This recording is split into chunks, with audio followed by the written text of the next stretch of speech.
I speak to you today with feelings of profound sorrow. King Charles had survived scandals, family betrayals, and years of brutal headlines. But nothing could have prepared him for what his own son allegedly placed in front of him. William walked into the room carrying a thin folder. No shouting, no accusations, just evidence. And according to the account now circulating, what Charles saw inside may have changed the way he looked at Camilla forever. Because William was not bringing him another royal rumor. He was bringing him a pattern. A trail of private conversations reportedly linking Camilla to figures connected with the Privy Council. Conversations taking place before crucial discussions about her future position inside the monarchy. She was not accused of openly demanding support. That would have been easier to confront. The concern was far more subtle. Was Camilla quietly building sympathy before the decisions were even made? And if William was right, Charles now faced an impossible question. Had the woman beside him been preparing for a power struggle he never saw coming? Charles opened the folder slowly. He read the first page, then moved to the next. His expression changed. He removed his glasses and said nothing. That silence disturbed William more than anger would have. For years, Charles had defended Camilla through criticism, scandal, and rejection. Now he was being asked to consider whether the woman he had protected had acted without telling him. The evidence, as William presented it, appeared to link meetings, invitations, and private contact with moments when Camilla's position was under discussion. One conversation could have been harmless. Two could still be explained. But the more Charles read, the harder it became to dismiss the timing. Certain approaches seemed to happen just before sensitive palace talks. That was the moment the issue stopped feeling like a family disagreement. The Privy Council was not simply another royal circle. It had a formal connection to the sovereign and to important constitutional business. Even the suggestion that someone was privately trying to shape the mood around its members could create serious questions about trust. Charles looked at William again. In front of him stood his son, the future king. Somewhere beyond that room stood his wife, the woman he had chosen and defended for decades. The king suddenly found himself trapped between two loyalties. One belonged to his family. The other belonged to the crown. Then William gave him the detail that made the situation even harder. The contacts, he said, had not started recently. They appeared to stretch back months, becoming more frequent whenever questions about Camilla's future influence came closer to a decision. William was careful. He did not say she had controlled an outcome. He said she may have been trying to shape the environment before an outcome was reached. Charles closed the folder but did not move it away. Finally, he asked one question. How long had this been happening? William hesitated. He knew the answer could force his father to rethink months of dinners, meetings, and private conversations. This was no longer just about what Camilla had done. It was about what Charles may have failed to see. For the king, that possibility was deeply personal. Camilla had stood beside him through years when many people questioned her place. Charles had often treated criticism of her as something he needed to resist.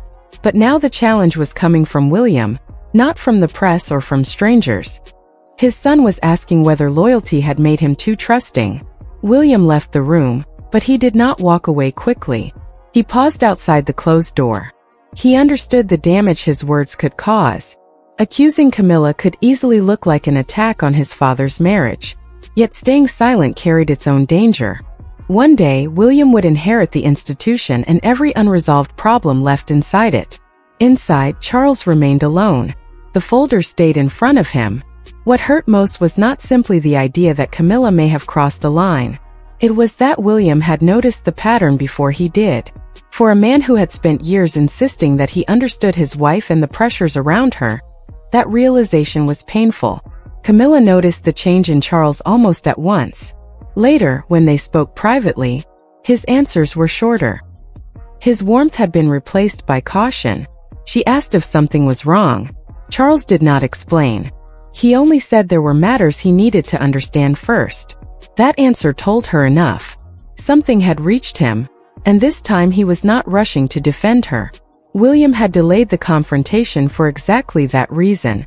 Suspicion alone would never have been enough. If he approached Charles with only a feeling, the conversation could collapse into an old family dispute. So he had waited.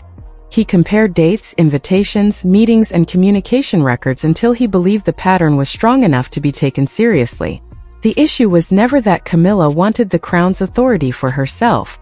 William's concern was narrower and more dangerous. He believed she was trying to influence the people around that authority. If decisions about her future were coming, sympathy from the right people could matter even if no formal rule was broken.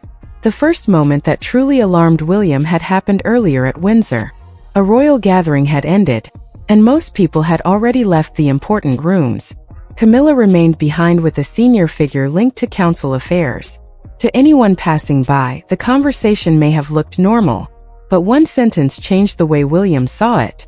He later recalled hearing Camilla speak about the need for experienced voices around the king when sensitive decisions were being considered. William did not enter the room. He did not confront her. He simply stopped and listened long enough to feel uneasy. The timing bothered him more than the words themselves. Until then, William had treated tension around Camilla as a family issue. Questions about status, access, and future influence were uncomfortable, but they were not unusual inside a monarchy preparing for the next generation. What changed at Windsor was the audience. Camilla was not speaking only to Charles. She was speaking to someone whose relationships could matter in formal royal discussions. William later told Catherine what he had heard. She understood immediately why he was concerned, but she also saw the risk. If he accused Camilla without proof, Charles could see it as personal resentment. That could damage father and son for years. So William did nothing publicly. He watched, remembered, and waited. Over time, the Windsor conversation began to look less isolated. Other meetings appeared. Invitations were sent. Contacts happened close to moments when Camilla's future role was expected to be discussed. One person approached after the Windsor event later supported a position that appeared favorable to her. That did not prove control, but it made the sequence harder to ignore. For William, the central question became simple. Why these people? Why at these moments? If the conversations were only social, the timing was strangely convenient. If they were meant to protect Camilla's position, then the boundary between private relationships and royal decision-making was becoming dangerously unclear. Eventually, Camilla realized questions were being asked. She heard that older meetings were being compared, and that William had been making careful inquiries about who spoke with whom before palace discussions. She understood where the trail was leading. The quiet tension was no longer hidden. A direct confrontation was coming. Charles had options. He could have sent advisors to handle the matter. He could have buried the disagreement inside royal procedure. Instead, he chose the most uncomfortable path. He wanted William and Camilla in the same room. No intermediaries. No statements prepared by staff. He wanted both of them to speak directly. When the meeting began, William returned to Windsor. He described the conversation he had overheard, then moved through the later contacts. Camilla reacted quickly. She asked whether he had been watching her private relationships. Her anger was clear. She believed ordinary connections were being turned into evidence against her. Charles stopped the argument and asked Camilla a direct question. Had she contacted people connected to council affairs because decisions about her future role were approaching? The final words were difficult for him to say. In that moment, he was not only a husband. He was the sovereign trying to understand whether private family interests had moved too close to constitutional business. Camilla rejected William's interpretation. She said she had spent years being judged by people who never truly accepted her. In her view, speaking with experienced royal figures was not manipulation. It was self-protection. She believed she had every right to make sure people understood her position before others decided her future. William answered immediately. Defending yourself was one thing, he argued. Quietly building support among people close to formal advice was another. His concern was not that Camilla had opinions. It was that she may have tried to shape the people around the king before decisions affecting her were made. For a moment, nobody moved. Then Camilla admitted that she had spoken privately with influential people, but she denied trying to control any official outcome. That partial admission changed everything. Charles had hoped the pattern might fall apart under direct questioning. Instead, part of William's account had now been confirmed. William then mentioned one more person. Camilla went silent. Charles turned toward her. The name mattered because, according to the account, she had never previously told him about that contact. The atmosphere changed immediately. Charles ended the argument. He now wanted to know not only what Camilla intended, but what those relationships could have affected. A trusted advisor was brought in later. Charles reduced the issue to one question. Could these private contacts create the appearance that people linked to council business were being influenced before decisions? The answer came carefully, but it was clear. Yes, even the appearance of such pressure could damage confidence. That answer changed Charles. Until then, part of him may still have hoped this was simply another painful family misunderstanding. Now he had to consider something larger. If people believed private loyalty was shaping the circle around formal royal advice, questions could spread beyond Camilla and reach the king himself. William kept returning to one point. Success was not required for the situation to be serious. Camilla did not need to change a formal decision. If she had tried to build sympathy before those decisions were made, the attempt alone could create doubt. Once people questioned the process, trust would become much harder to restore. Charles read the timeline again, this time with less resistance. The pattern was uncomfortable. Contacts appeared close to moments of possible restriction or debate. Camilla could still argue that she was protecting herself, but motive no longer solved the problem. A sovereign had to think about how actions looked as well as what someone claimed to intend. Then Charles made his first major decision. He ordered a review of informal contacts between Camilla's household and people connected to council affairs. There would be no quiet exceptions. Relevant meetings and communication would be examined. What had started as William's private concern had now become an internal royal review. For Camilla, the first consequence arrived quietly.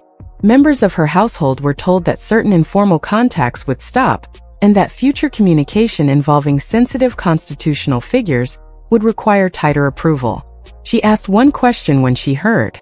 Had Charles personally authorized it? The answer was yes. That hurt more than any public criticism. Camilla had expected questions. She may even have expected anger. What she had not expected was for Charles to act before offering reassurance. For the first time, the man who had protected her for years had placed institutional caution ahead of personal comfort. When Charles later entered the room, Camilla did not shout. She asked whether he planned to reverse the review once the tension passed. Charles said he could not remove it simply to protect their marriage. She accused William of waiting for a reason to reduce her influence. Charles refused to make the issue about William. The king told her the problem had moved beyond motives inside the family. The real question was whether the monarchy could accept uncertainty around private pressure and formal royal business. That answer made the new reality clear. Charles was not declaring William right in every detail, but he was no longer defending Camilla automatically. The review produced another troubling phrase. Some of the contacts had apparently been described as relationship maintenance. On paper, the words sounded harmless. Royal life depended on relationships. But William believed the phrase hid something more organized. An effort to keep sympathetic people close before difficult discussions took place. Charles still had not reached a final decision. That uncertainty hung over everyone. Camilla did not know how far the restrictions would go. William understood the evidence had deeply hurt his father. And Charles knew that rules alone could not repair what had happened between them. Before deciding what came next, Charles asked William to meet him privately. This time there were no folders on the table. No advisors were present. The king did not want another list of meetings or names.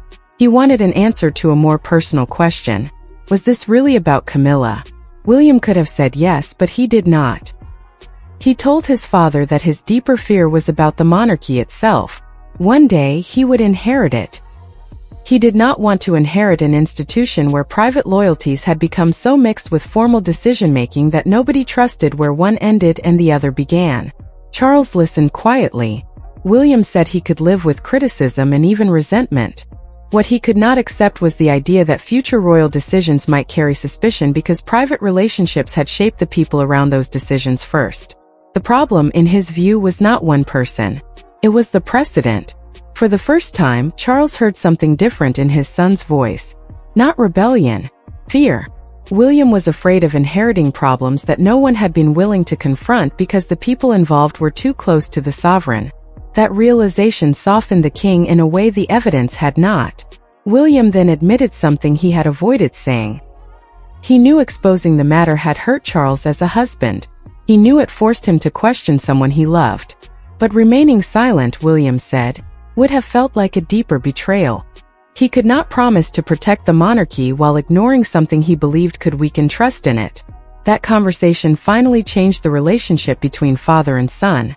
Charles told William that Camilla would keep her dignity and her position beside him. There would be no public humiliation and no attempt to destroy her standing, but private efforts to build influence around council-connected figures concerning her own position would end. William did not celebrate. There was no victory in the room. Charles did not look relieved either. Both men understood that a boundary had been drawn, but it had come at a heavy personal cost. Still, something had shifted. Charles no longer saw William's actions only as an attack on Camilla. He understood the fear behind them. The palace could not keep the story quiet forever. Soon, reports of tension between Charles, Camilla, and William began circulating publicly. Commentators discussed influence, trust, and royal procedure. Cameras gathered outside palace gates. Every movement was watched for signs that the family crisis had become something larger. One image captured the mood better than any debate. Charles appeared caught between his wife and his heir. For the public, that became the symbol of the entire conflict. Who did the king trust? And could he protect his marriage without creating questions about the institution he represented? Palace officials did not describe the private conversations. Instead, they confirmed that procedures around communication connected to constitutional business were being tightened. It was a careful response. The palace did not need to reveal every accusation. The change itself showed that the boundary mattered. Outside reactions split quickly. Some observers saw Charles as a king finally protecting formal standards. Others saw Camilla as a woman being isolated after years of standing beside him. The same action looked completely different depending on who was watching. Camilla felt that pressure deeply. What she may have believed was a private effort to protect her future had become a public judgment on her entire royal life. Years of loyalty and controversy were suddenly reduced to one painful question. Had she crossed a line to defend her place?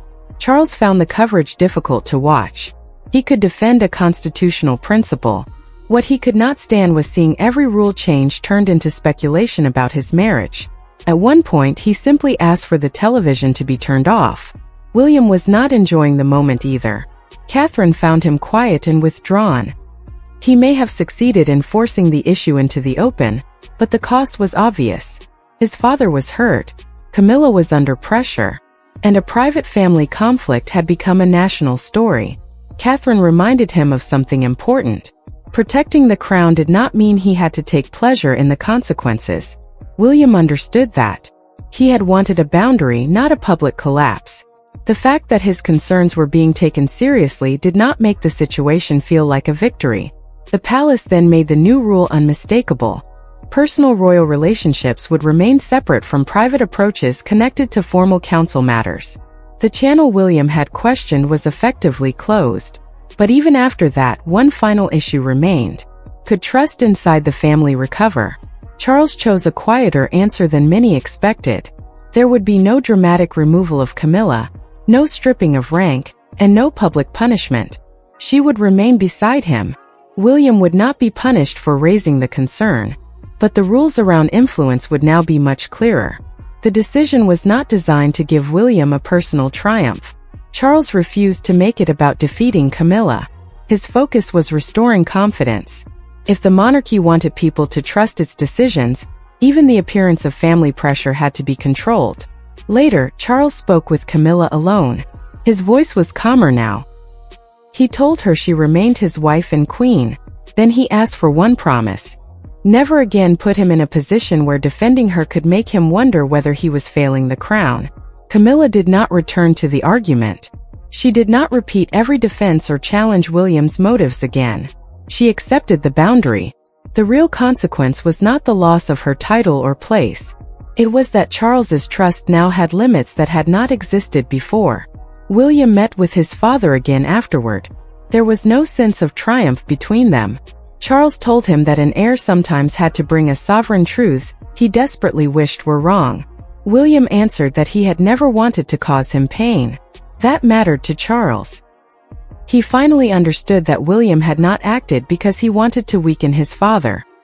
He had acted because he feared inheriting a monarchy weakened by questions no one had been brave enough to face.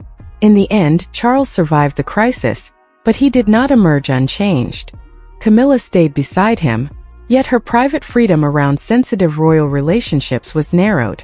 William remained the trusted heir, but his warning had cost him emotionally as well. The deepest change was inside Charles himself. For years, he had treated loyalty to family and loyalty to the monarchy as if they could always exist together. This crisis forced him to accept that sometimes they could pull in opposite directions. And when that happened, the king had to decide where the final line belonged. What remained afterward was not a clean ending, but a fragile new balance. Charles had drawn a line that protected the institution, yet that line now existed inside his own marriage. William had proven that he was willing to challenge even those closest to the king when he believed the monarchy was at risk. Camilla, meanwhile, had learned that years of loyalty could not guarantee unlimited access or influence. Each of them walked away with something preserved and something lost. That is what made the crisis powerful. It was not about an argument, one secret meeting, or one uncomfortable folder. It was about the moment personal trust collided with royal duty, and nobody could avoid the consequences. From that point forward, every private conversation carried more weight. Every relationship near the crown faced scrutiny, and every member of the family understood that the next generation was already shaping how the monarchy would be protected. He chose the crown, not because his marriage no longer mattered, not because William had one, but because the monarchy could not survive if private loyalty became more important than public trust. That was the real impact of William's revelation. No one was banished. No title disappeared. No royal figure walked away in triumph. Instead, three people remained inside the same family, carrying a new understanding of one another. Camilla kept her place but not the same freedom. William kept his father's respect, but not without pain. And Charles kept both his wife and his heir, while learning that protecting them could never mean ignoring the limits of the crown. The palace doors remained closed, the family stayed together, and the monarchy moved forward. But after that confrontation, nothing inside those rooms could ever feel quite as simple again.